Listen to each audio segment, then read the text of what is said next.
everybody, Mark Schaftlein with you, and this is the Schaftlein Report. We're going to cover everything. We're going to cut through all the propaganda, give it to you straight from left, right, and center. The opinions are what counts.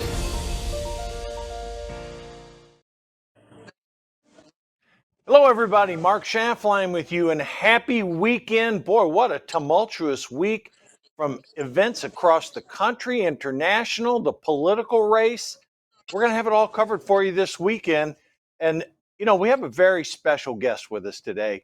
This is a gentleman who actually fought in Afghanistan. He started a political PAC. Tom Norton, welcome to Schaftlein Report. This is your initial appearance this weekend. Happy to have you as my guest. Yeah, thanks for having me on. Again, I want to apologize for guests, folks watching. I've been out campaigning for some state rep candidates, and we're still in the field.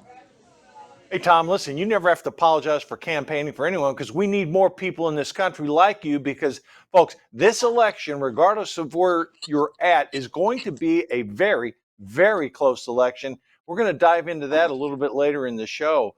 But, Tom, let me ask you this. We had a really big event take place last night, the night before, where we had 8 American, we'll call them hostages, prisoners. A total of 16 were released through a 7-country deal, 2 of which were very high-profile people. A Wall Street Journal reporter had been held for over a year, and a former Marine who was just in Russia for a wedding had been held for 5+ years on trumped-up charges, and others. So we had a very, as the screen is showing right now, very high-profile event take place. Let's just look at the screen for a minute and see what happened the other night. The president, the vice president going to meet former hostages, prisoners of war, whatever you want to call them. And in an emotional, moving ceremony, I might say, on the tarmac at Joint Base Andrews. And I will say this: there's been some critique of the deal. I'm not in that camp. I think there's times where you have to make decisions, and this is not one I'm going to criticize the administration on. And there you'll see it.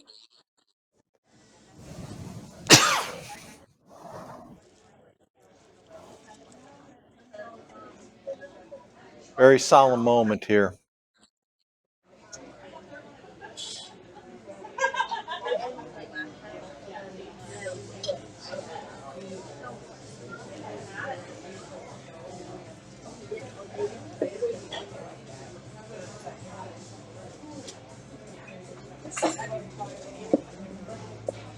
And now you're going to see the freed prisoners, hostages coming off the airplane, greeted by the president and the vice president. Paul Whelan, who was held for over 5 years, folks,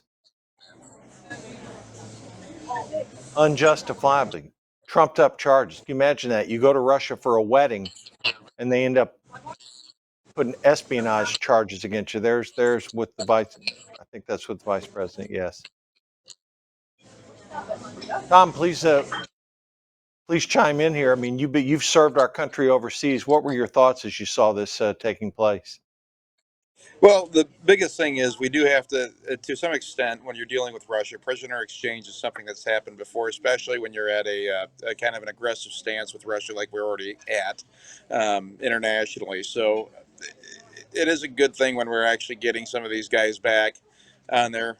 I haven't looked at everybody that we exchanged, but it is an actual accomplishment, probably one of the only ones I've seen from this administration.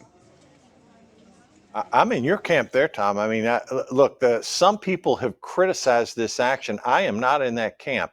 I mean, when some of these Americans were basically unjustly held, there was no crimes whatsoever. The criticism is, yeah, we swapped. There's the Wall Street Journal reporter right there, who had been in prison for a little over a year. You know, the criticism was, well, we got 16 people back. We released 8 Russians. The criticism was, the 16 we got back were innocent people. The 8 that the Russians got back were criminals. There's some truth to that. Um, Well, there is. Russia's a money has done a lot of money laundering over the years. So a lot of these Russian guys are more financial criminals. They are arms dealers. They might be drug dealers, people who do shady deals. But the thing is, with all the restrictions and sanctions on Russia, I think a lot of these people are going to be rendered essentially inert for the future, and they're going to be on the watch list here in the United States and with our Western allies. So I don't see them being that effective anymore. Tom, what do you make of that picture with Vladimir Putin rolled out the red carpet for a killer, someone who was actually killed an executive of a company in Germany, was held in German prison, and was welcomed literally a red carpet treatment when he got there. There you can see the picture of Putin when he got off the plane in Russia. I mean, again, as the headline says, biggest prisoner swap since the Cold War. Tom, what do you make of that? I mean, there were, that was an assassin, but that I was probably the well, high Putin. price.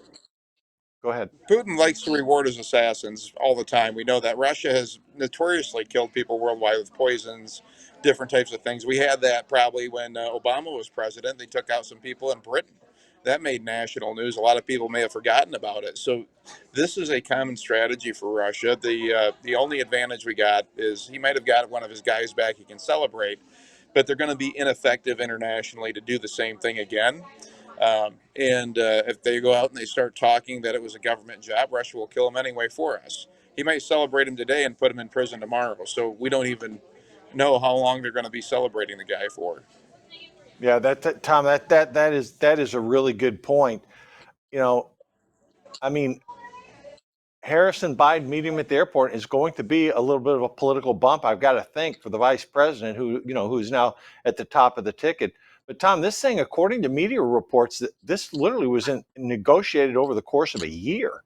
Does that sound a Mm-hmm. plausible description to you, being a veteran served in Afghanistan? Well, but it probably is because of the way the Democratic Party works. They need more stuff to go on. So they probably had the deal worked out 8 months ago and most likely delayed it longer in order to make sure that they could get the bump going into a convention because they weren't doing well. No. Well, they were doing horrible when Joe Biden was at the top of the ticket. Now, we have early indications are, then we'll talk about this a little bit later in the show, that this race is tight and effectively is a dead heat right now. We'll get into that a little bit later. Tom, let me ask you this. You're a military veteran. You have served our country. You've been to Afghanistan. Um, we have multiple wars going on around the world right now. Let's talk about some of the ones that made headlines this week. The Israelis took out a senior Hamas leader when we say allegedly the Israelis took it out, the Israelis haven't confirmed or denied anything, but all indications point that the IDF was involved in this. A bomb was planted in this guy's house. The intelligence to pull this off had to be incredible. And then what happens? The Biden administration criticizes Netanyahu and the Israeli government for taking out one of the Hamas leaders. Tom, that's a head scratcher to me. What the hell's going on there? Well, when you go out the Middle East, if Israel took them out and they haven't confirmed or denied yet, I wouldn't be surprised. But Hamas takes out Israeli leaders all the time. They take out their enemies through assassination. They are currently in a war. Hamas is funded by Iran. I have no problem taking out your military enemies when you're currently in an on the ground war that's funded by Iran. You have a right to defend your country and your people. And if you can take out the leadership and make the leadership realize that they're not safe, that's the quickest way to get them to either at the negotiation table or to get them to back off. So if it was Israel, I actually believe it most likely is.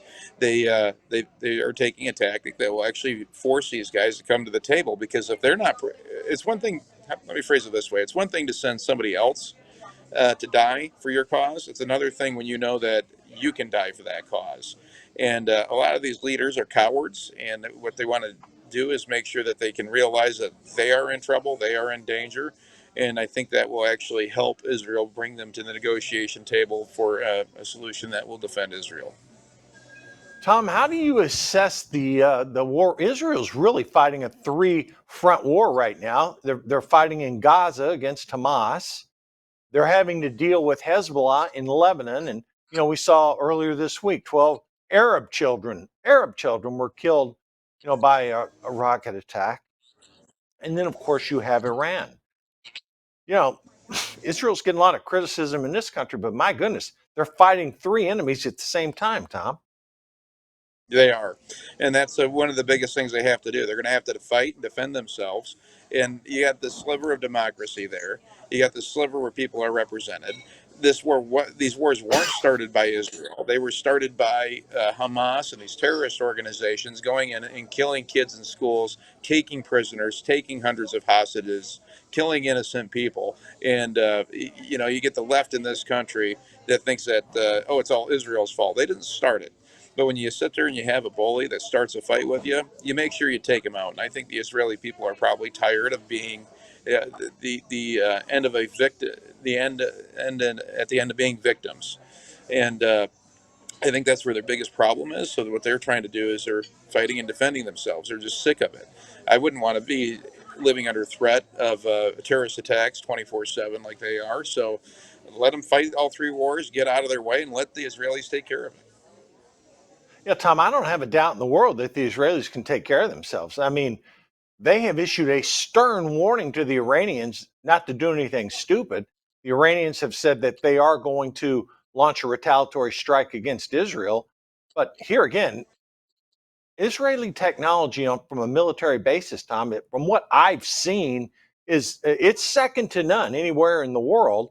And you have a situation where Iran is their enemy. Iran has threatened Israel. They're currently, this is what I don't get. The Hamas wing of the Democratic Party, Tom, I mean, they're getting ready to have a convention. Kids are going to be going back to school. They seem to gloss over the fact that 1,200 Israelis were killed on October 7th. And I have never understood the Hamas wing of the Democratic Party. And here again, 12 Arab kids get killed, boom, you don't hear a word from them. But anytime a Jewish person is killed, well, I mean, they're actually out celebrating. I mean, Tom, the world is upside down when the Hamas wing of the Democratic Party is getting a lot of attention, which I'm guessing they will at the convention. Oh, I'm pretty sure they will, and it's a good thing for the Republican Party that will force a lot of the Jewish communities shift to the Republican Party on it, which is a sad travesty that that's what it's going to take. But at the end of the day, the Hamas wing of the Democratic Party is also pro-choice, so they have no respect for life to begin with. So I wouldn't see why they would sit there and we would anticipate that they'd protect actual children. That's just a political pawn. I mean, and then the other part is that pro-Hamas wing is oddly enough completely polar opposite of what Hamas believes. The Queers for Palestine type thing that they have. I honestly think that what we should be doing as conservatives is helping play for free airfare so they can go there and do a Queers for Palestine rally right in the Gaza Strip, and they can show the welcoming arms that they are going to have from the people that they're supporting. Tom, that's a great way to end this segment. All right, we're going to take a quick break, but when we come back, we're going to dive into the Russia-Ukraine situation, talk about politics in this country, many more other issues, some economic reports. We'll be back in 90 seconds.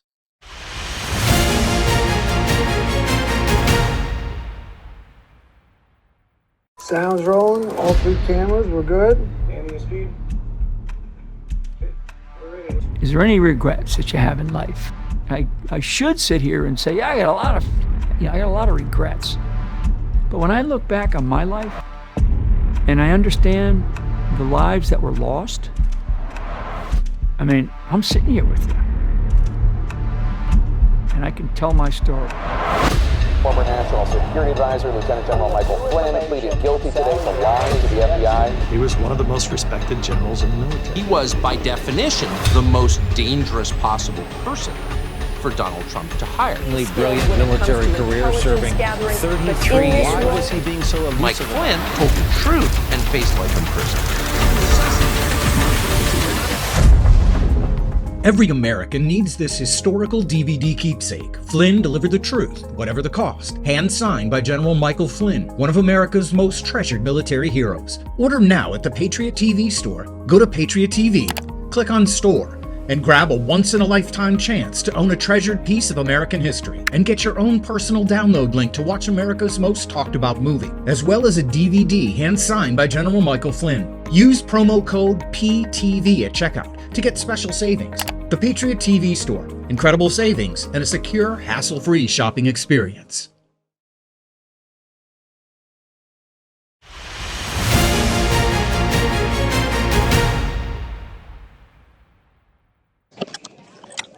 And we're back with my special guest, Tom Norton. Tom, let me ask you a question here. You served in Afghanistan. You're a veteran of having seen conflict.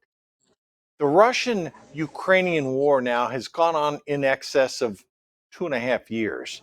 Tom, give me your military assessment, because we hear political commentators back and forth, massive amount of weapons being delivered to the Ukrainians, not only from the US, but from Europe.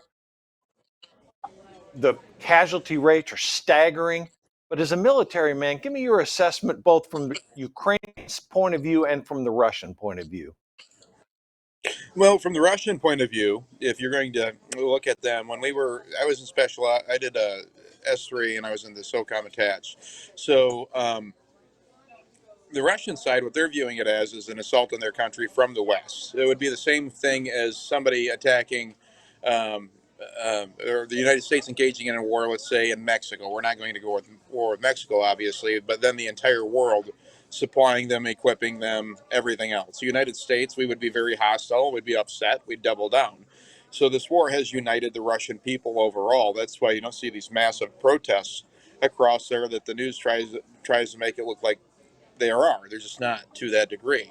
And then Ukraine's getting the supplies, and what I've been shocked about is the Ukrainian people have been able to actually stop the Russians pretty well in their tracks.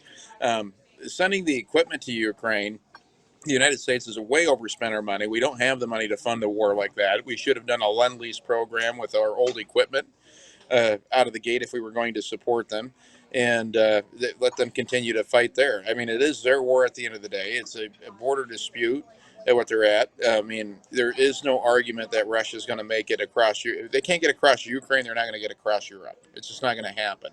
It shows that the Russian military is weak globally. The Ukrainian people have shown determination, and they've shown that they're a country with national pride in fighting Russia. That would be the take I'd have on their side of it. But this thing keeps on going on and on and on. I know the Russians are slowly, finally making advances across Ukraine, but they're having to pay dearly for every inch of the ground. So I'm not sure what the aim is of Vladimir Putin at this point, because it's not something that I see ending anytime soon. I mean, if his goal is to get to the Volga, he isn't going to make it at the rate he's going at, and eventually, this is going to wear down the Russian people from wanting to fight the war longer. And the Ukrainians, because they are defending their country, will have a much bigger and larger determination. Tom, what do you make about? I'm going to ask you two questions here. What do you make about just the staggering amount of Russian casualties? They seem to. I mean, there's times where they're losing 1,000 soldiers a day. If these wartime media reports are correct, there's morale problems with the Russian army. There's people trying to buy their way, bribing commanders to get out of having to fight, and yet they persist. What do you make of that from the Russian side? Are they willing to continue taking casualties at this level? Because it's a staggering amount what's happening here. Well, the Russians did this during World War II as well. They went through millions and millions of Russians, way more casualties than that during World War II when they were going across Eastern Europe. So this is something that's still only 2-3 generations behind them. So there's quite a few alive talking about that type of casualties. So, I mean, the Russian people culturally are used to that type of thing to a degree. They are a little bit more hardy when it comes to it. But we got to realize the Ukrainians are also having massive levels of casualties coming out. The reports have been over-exaggerated from both sides, so we don't know exactly what the real casualties are, and we probably won't know until this is over. But I don't think that the people of Russia are going to sustain. I don't think they're going to sustain it for more than another year or two before they start finally getting tired of war. Tom, let me ask you a political question. Kamala Harris, Donald Trump. Again, the race is very tight, but Trump has boasted numerous times that if he was in office, this wouldn't have happened. That's we'll never know if that's true. But Trump has talked openly about the fact that he would be able to end this war. I somehow don't have the same impression that would be the case with Kamala Harris. But in your opinion, politically, what has to happen for hostilities to stop? Will the Ukrainians have to grudgingly give up some territory, or what? In your opinion, as a military person, what's it going to take to actually, slow down the carnage here? Well, the quickest way to do it is to pick up the phone, call China, and actually tell the Chinese, we are going to cut off half your supplies to the United States unless you cut off your supplies to Russia, the gears, the tools, the weapons, the ammunition that they're using.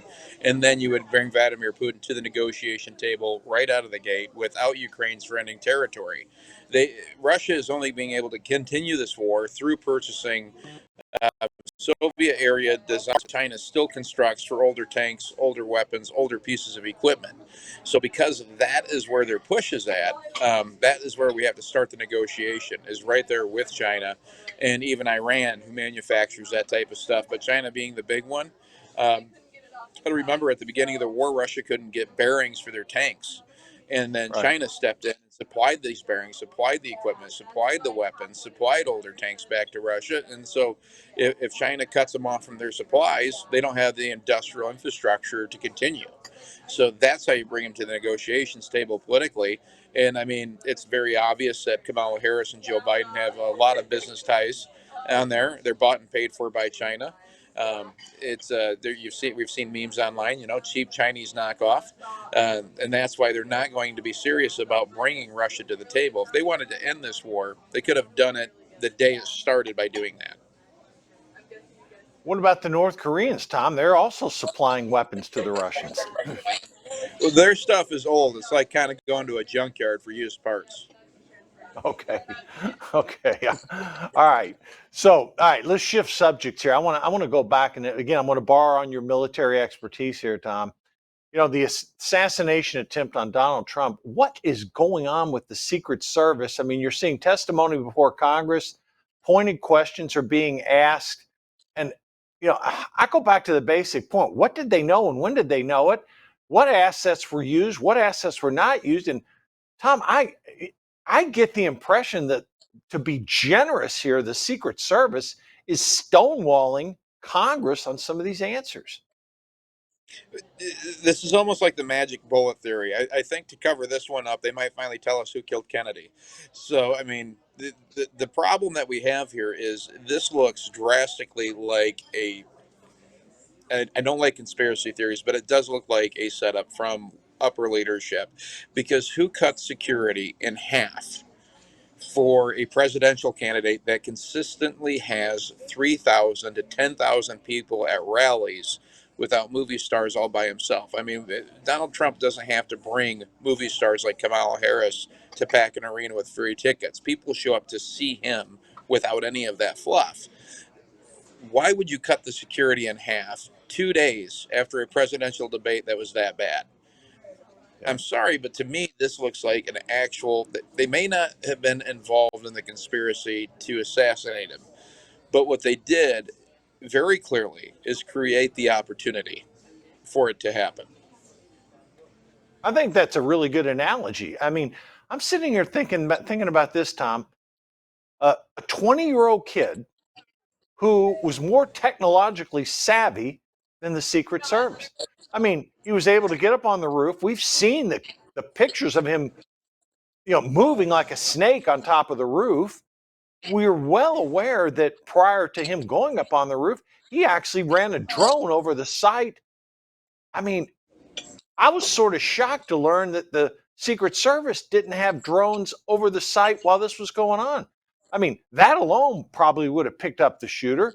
The fact that this building was a clear site, and the Secret Service sort of was blaming local police for this, and so many things have come out. And I think your analysis, Tom, is spot on. I mean, they may not have been complicit in actually planning it. I don't believe that, but just the sheer, breakdown, if you will, it's astounding to me. And I think it frankly leaves not a very good impression of the security of the United States. I mean, think about this.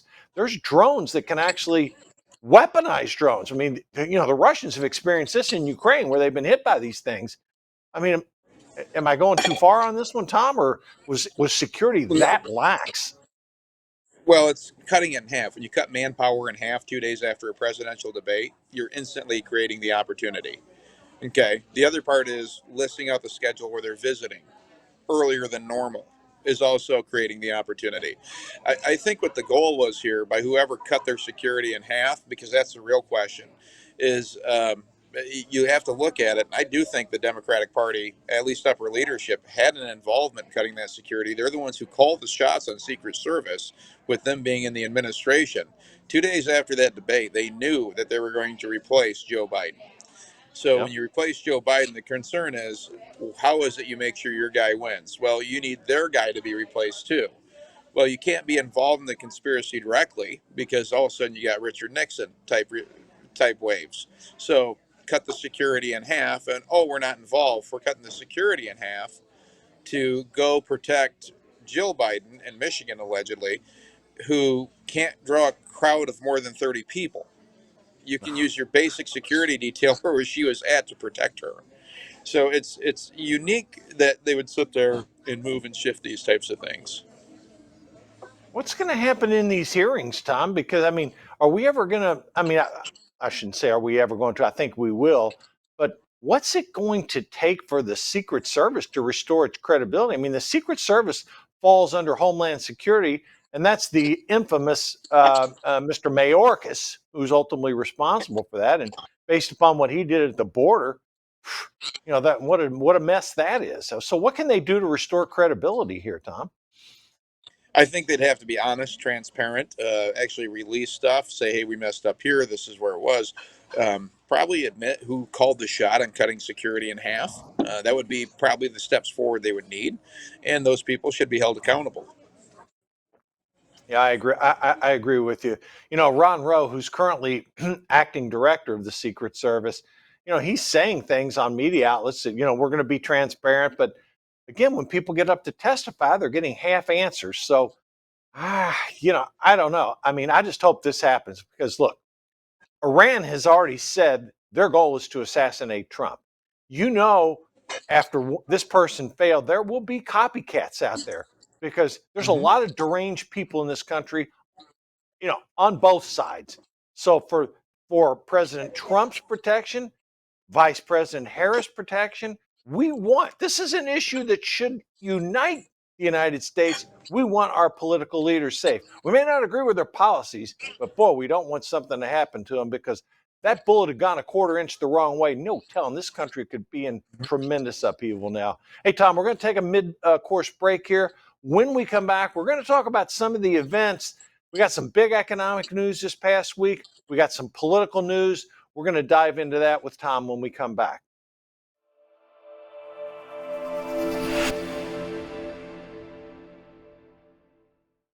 Hey, ladies and gentlemen, my name is General Mike Flynn, and I'm here to talk about a limited time offer of subscriptions to Patriot.tv and how you can become a member of our Patriot Defenders subscription club and become a member of Patriot.tv. Really, it's America's network. I call it the home of truth.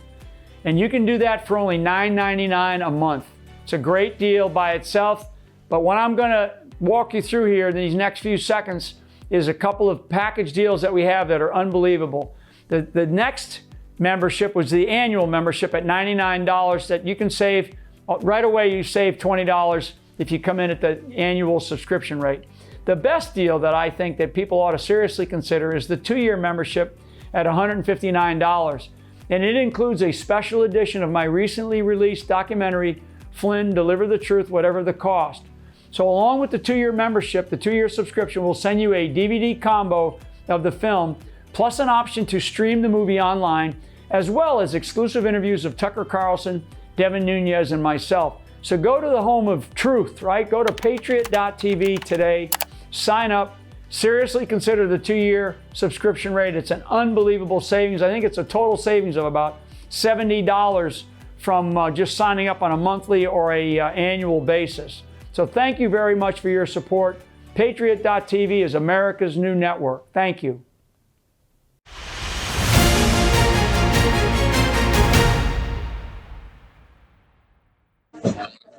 And we're back. Hey, listen, first thing I want to say is thank you, General Flynn, for your support of Patriot.tv. Folks, click on Patriot Defenders, become part of the team. We really need your support to help grow the company, grow the business, and deliver unvarnished facts, telling you, cut through all the mainstream BS, what's going on, and you'll hear it straight here at Patriot.tv. Hey, Tom, one thing before I want to get back on what's happening here in this country. There was an election in Venezuela last week that has been widely criticized. Secretary Blinken has said that the opposition actually had 60% of the vote or higher. The leaders of Mexico, Brazil, Colombia have called for Venezuela to publicly disclose the election results, but that hasn't happened. Maduro has dug in. He's, quote, claiming 51%. Listen, it appears, and this is one thing where I'll side with Blinken, very rarely do, but this one's pretty obvious. But it does appear the opposition won this election in Venezuela, and Maduro is trying to steal it. Oh, I think it's very clear that he lost the election and Maduro's trying to steal it. I mean, when he came into power, he pushed socialism.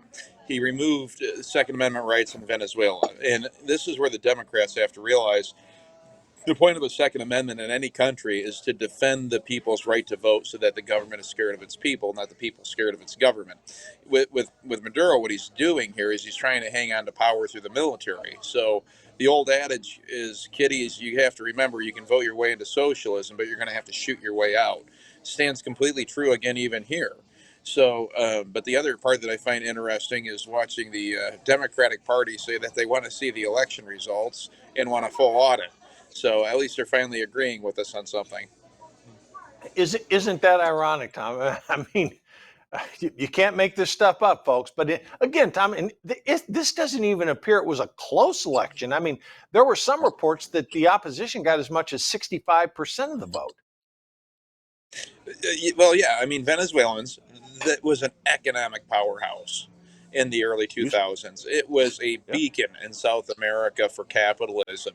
And then the socialists came in. And remember in 2016 and in 20, the Democrats are praising Venezuela as this great socialist utopia and how great it is that people are starving. They account for almost 30% of our illegal immigrants from Latin America. So when you have all these different aspects coming up into there, it shows you how big of a failure socialism is. If socialism was so great, why on God's green earth is it failing in every country that's ever tried it? Yeah, and we have people in this country wanting to push it. It's just it's incredible that they want to go down that path. And you're right, Venezuela used to be one of the top oil exporters around the world. I think after, let's see, the Saudis, the United States, the Russians, Venezuela was like the Qataris, and they were like the number 5 oil producer in the world. So, and that was obviously before socialism kicked in. All right, back to some domestic economic things that have happened, Tom. And I really want to tie this in, to you being in the state of Michigan. We had a jobless. That's a pretty good description. A jobs report came out on Friday that showed only 114,000 jobs were created, Tom. The unemployment rate rose to 4.3%. These were not good economic numbers. And the rate of job declines, let me give you these figures here. 5 months ago, 211,000 jobs, 185,000. Then it dips to 157, 155, and 114. 5 consecutive monthly declines in jobs created. And the problem, Tom, is there's a lot of indications that the country could be tilting towards recession. What did you make of those job numbers that came out on Friday? And what is the impact, particularly for people in the swing states, Michigan, Wisconsin, Pennsylvania? Well, it's the inflation, and the Democrats want to pretend inflation isn't occurring. They want to gloss over it, but 80% of Americans are feeling inflation. If it, you you have to be above $150,000 a year for you not to be feeling the pain at this inflation level. I mean, this is a utopia of Jimmy Carter that they have going on. And the Midwest, we're used to it, especially in Michigan. We had a lost decade under Gretchen Whitmer, not Gretchen Whitman, I apologize, Miss Granholm, the Secretary of Energy, was our governor, and she helped destroy the state's jobs and economy. And Snyder came in and rolled the state into an economic powerhouse that it hadn't been in a long time. So we're used to losing jobs quite a bit, but somehow they still are able to get some people to vote for them because they can outspend us 50 to 1 using tax dollars. I mean, we're fighting our own money with them. So these job numbers are not going to be good for the Democratic Party because I think there is a huge swath of Americans waking up. And I think that's going to end up being what is the biggest issue at the ballot box is going to be inflation, and it's going to be the border. And those are their two Achilles heels. That's why they're trying to change the theme of the campaign. Tom, the wages only have grown in the past year 3.6%. You've had inflation running aggregately over the last year just north of 3. So that's people are not gaining ground based upon their wages. And since the Biden administration took office, inflation, as you correctly said, is up 20%. So here's my question to you. You know, Michigan is known for its automobile industry. Okay. The the Green New Deal Democrats are trying to push, electric cars. A lot of people don't want electric cars. Tom, you're there. Why is this? Why is the state basically a toss-up right now when all these economic problems are out there? I mean, the the two key issues, as you mentioned, to most Michiganders are the economy and border security. So why is it so close in Michigan right now? I think Mr. Producer, you can put up a chart showing what it's like, almost a dead heat. Harris may even be up by a point in Michigan, and I think even a point in Pennsylvania. There we have it. Who's ahead in Michigan? Harris 44.9, Trump 43, and you can see up until um, Harris became the presumptive nominee. There's Pennsylvania, very very close. That's margin of error stuff right there, folks. So I guess the question, you're on the ground, Tom. What are people telling you? You've been in campaigns. You're out there earlier today. What's the average guy on the street telling you right now, both about the local elections and the presidential election? There's no enthusiasm on the Democratic side whatsoever. None. Even them with them putting Kamala in. I was in African American neighborhoods yesterday, and there's no enthusiasm for her because of the inflation, because of everything going on. And a lot of African Americans don't view her as African American. They actually view her as Indian American because she's half Indian. So this is kind of the differences that they have in on the ground that people are seeing. They talk about inflation, so they have an enthusiasm gap. The other part that you're hearing on there is they don't see who's voting for Harris or Biden. They were never excited, but they're still excited for Trump. The other thing is Trump always overperforms by 6 points in the polls in swing states, going back to 2016 and 2020. So the fact that it's the dead heat, the Democrats should still be very, very concerned. So if she's up 2, she's probably down 3, is what's going on there. But they always tighten those things up. The other thing is she's gotten $300 million in free press from MSNBC, CNN, ABC, CBS, every morning show on the planet for the past, 2 weeks. So, and pretty soon she's going to have to start campaigning. So, and the other part is that the reason Michigan's close is it's heavy, heavy, heavy, heavy union. And I mean, the local news agencies, everything's pretty much owned by the Democratic. So the fact that we're that close up against a machine that can out advertise a Republican 10 to 1 is phenomenal. Yeah, I'm in your camp on that. I mean, clearly the polls have tightened. Michigan is, I saw one outlier poll saying she had an 11-point lead. I don't believe that for a second. I think the race in Michigan is a point or two either way. And I think it's very similar to Wisconsin, very similar in Pennsylvania. A lot of people in Pennsylvania, Tom, they're not thrilled with this, her quote, fracking, idea that she wants to do. And look at that race there in Pennsylvania, neck and neck. I mean, that is a tight situation. Now, prior to Biden dropping out, Trump was leading comfortably in these 3 swing states. So at the end of the day, the Democrats, retrospect, made the right move. We won't know yet if it's this coronation, if you will. I mean, I call it. I'm going to use the Democrats' words here. Under John Kennedy, they called it Camelot. All they're doing is taking the C and replace it with a K. Not since Barack Obama ran have I seen a gushing, just glowing, every picture is positive coronation. I mean, it's like 9-1 favorability of her versus Trump. And Tom, I got to tell you something.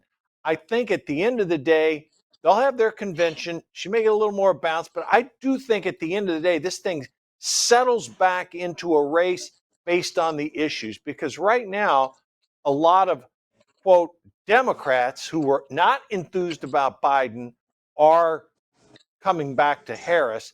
And the other thing, Tom, I've noticed, the RFK numbers have really taken a dive. You had the so-called double haters, people that did not want to vote for either Trump or for Biden, and you had them like at the end of December of 2023. Kennedy was in that 15% range. Then he fell down to 10, and after Biden dropped out, he's sitting there about 6% right now. So, Tom, it has basically Harris solidified the Democratic base and picked up some Kennedy voters. Is that why this race is tightened up? Because I don't see Donald Trump losing his support whatsoever.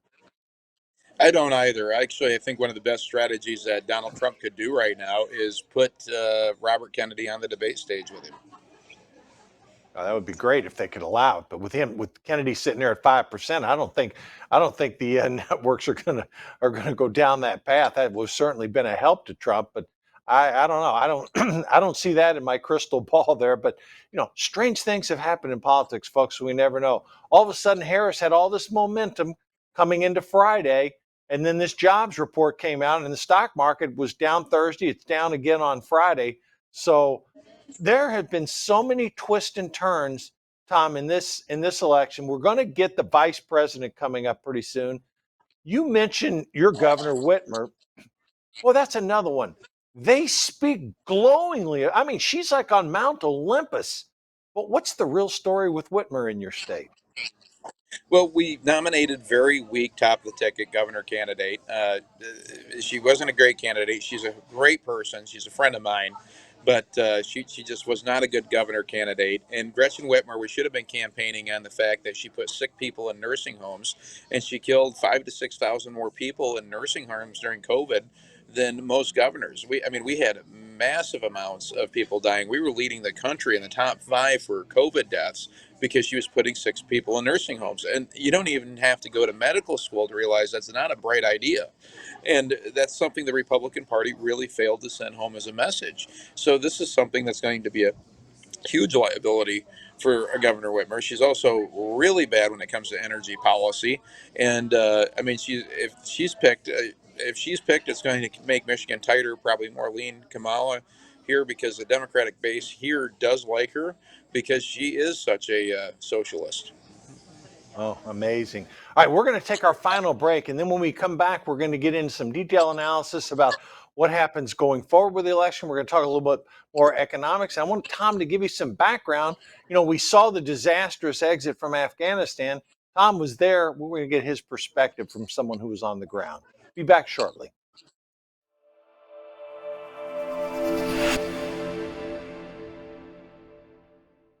The world is about to shift. Banks are going cashless globally with the emergence of central bank digital currency, which will bring with it programmable money and the ability to turn on or off your purchasing power based on your digital social profile. It's like the equivalent of spyware in your bank account. You need to get out of the system with the world's safest and most precious assets, silver and gold. Call Kirk Elliott Precious Metals at 720-605-3900. That's 720-605-3900.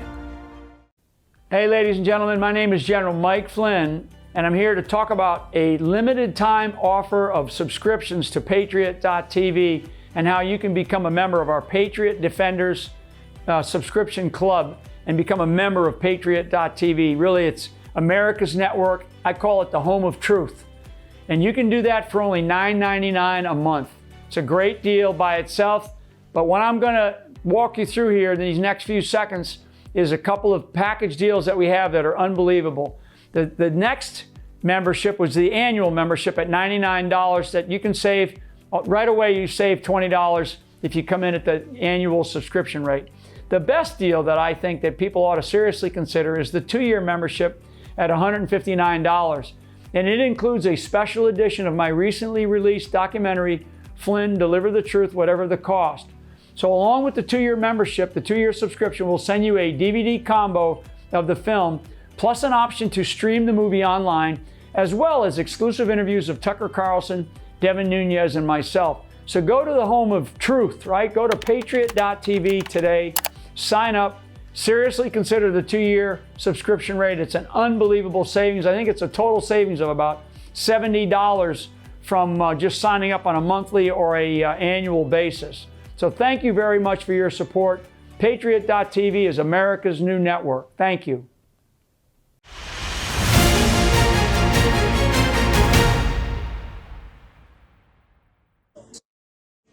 And we're back. All right, so look, Tom, a couple things have been happening here with these economic numbers. One thing I've noticed is that people are really upset with the cost of housing, particularly in these battleground states. I mean, I've got Wisconsin prices up 8%, Pennsylvania 6%, Michigan and Nevada 5%, and people are having a hard time actually buying and qualifying for a house. Now, interest rates have come down as a result of what's happened, with the market. You can get 30-year fixed rate mortgages now under 7%.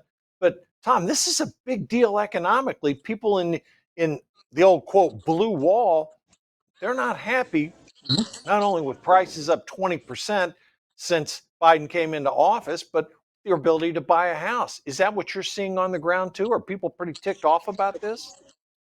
I actually have some personal experience with this. But my wife and I have a rental house up in our old town. We tried to sell it to our renter. The interest rate was so high that she could not afford the mortgage. So what we told her to do is we're just going to continue renting to her at her lower rent rate right now because the house is paid off until interest rates come down so she can actually afford to purchase it. So that's what we're doing in order to help it out. But this is something that's become a big issue. It's affecting a lot of people. I mean, she's a single mother with mixed children. And she works very hard, third shift, and in assisted living care. So she was somebody affected during COVID when they were laying those folks off because of Governor Whitmer. So, this is the type of thing that they're seeing firsthand. On top of that, you got people who are veterans where they're getting veterans assistance that I have worked with, that their rent is so high right now that they can't afford it, and they have VA disability and are working a full-time job. So, this type of inflation, the housing prices, all the damage that's going on, it's creating this bubble. That's why we're seeing this recession start to hit. And I think it's going to go into heavy swing right around September. Mr. Producer, we have a tape that really spells out Kamala Harris's positions. This was from Dave McCormick, who's running for Senate in Pennsylvania. Can we cue up that? Because that's got really what her policy positions are, because she hasn't given a single media interview since she became the de facto nominee. So go ahead, Mr. Producer. Let's key that up. For sure. Kamala Harris is inspiring and very capable. The more people get to know her, they're going to be particularly impressed by her ability. The nonpartisan GovTrack has rated you as the most liberal senator. I am prepared to get rid of the filibuster to pass a Green New Deal. There's no question I'm in favor of banning fracking. Would you ban offshore drilling? Yes. What is the solution for voters in the fossil fuel industry? Giving the workers an ability to transition. We're not going to treat people who are undocumented across the border as criminals. That's correct. Raise your hand if you think it should be a civil offense rather than a crime to cross the border without documentation. Abolish ICE. Yeah. Is that a position you agree with? And we need to probably think about starting from scratch. Outdated, it is wrong-headed thinking to think that the only way you're going to get communities to be safe is to put more police officers on the street. Would you support changing the dietary guidelines? Yes. The food pyramid. What would people yes. to reduce red meat specifically? Yes. People who are convicted in prison, like the Boston Marathon bomber, on death row, people who are convicted of sexual assault, they should be able to vote? I think we should have that conversation. We have to have a buyback program, and I support a mandatory buyback program. So for people out there who like their insurance, they don't get to keep it. Let's eliminate all of that. Let's move on. I am opposed to any policy that would deny any human being public health, period. The more people get to know her, they're going to be particularly impressed by her ability.